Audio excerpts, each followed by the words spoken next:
So this is something that we can look at the impact of and the difference between in the effects of a state-centric versus a family-centric society.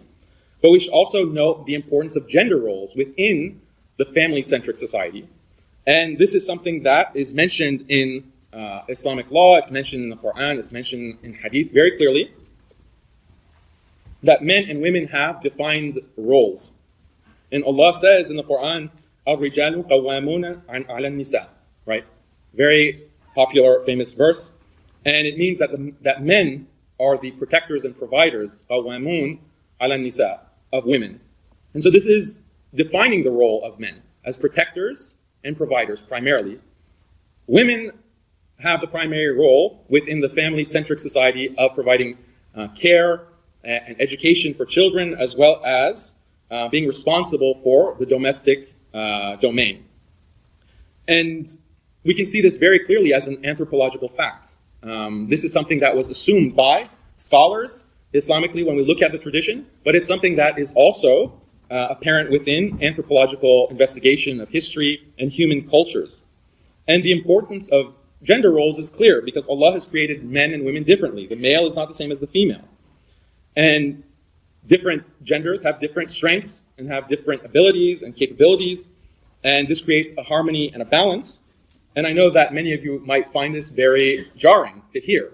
And it might seem very antiquated and backwards. But is that because the idea in and of itself is jarring? Because when I mention roles, okay, we tend to think of roles as being very concrete and determined.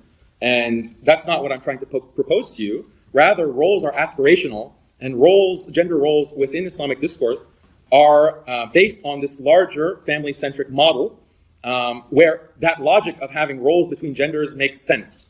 Okay, based on, for example, the reproductive capabilities of women, their nature, and the physical strength and male characteristics found in men.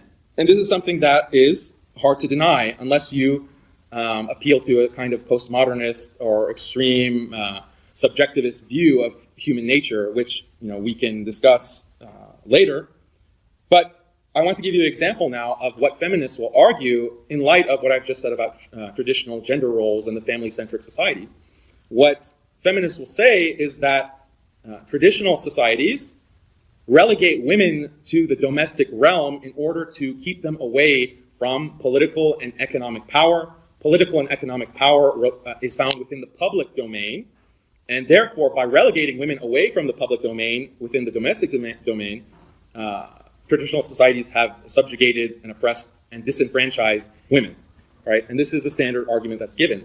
But think of it in terms of the logic of the family-centric society, where, as I mentioned, economic authority and economic power, political authority and political power, education, and all of those other aspects of human life are within the family context and within the domestic context, which includes women as much as men.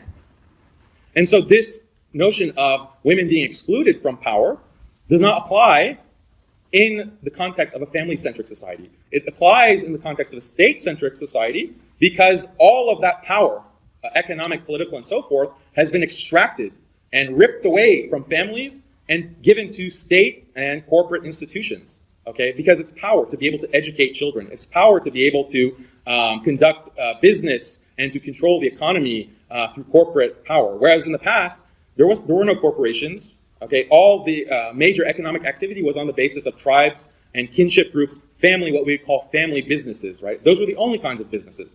And if it's a family business, then women are included as much as men are. So this critique of feminism against traditional society is patently invalid. Okay, because of the structure of traditional family-centric societies and where power, economic and political, lies within that overall structure. And so when you think about family-centric societies in these terms, the entire distinction between public and private breaks down. And we should understand public and private as very modern concepts as well. Okay, because if, as I mentioned, I keep repeating that these vital institutions surrounding education and so forth, political and economic authority, if those are within the family domain, within the domestic domain, then how is that really private?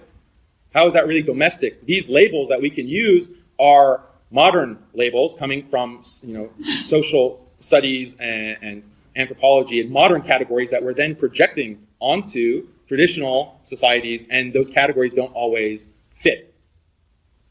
So this is one of the ways that we can very easily dismiss one of the main critiques that modern feminists have against traditional societies and traditional Islamic conceptions of the family and gender roles.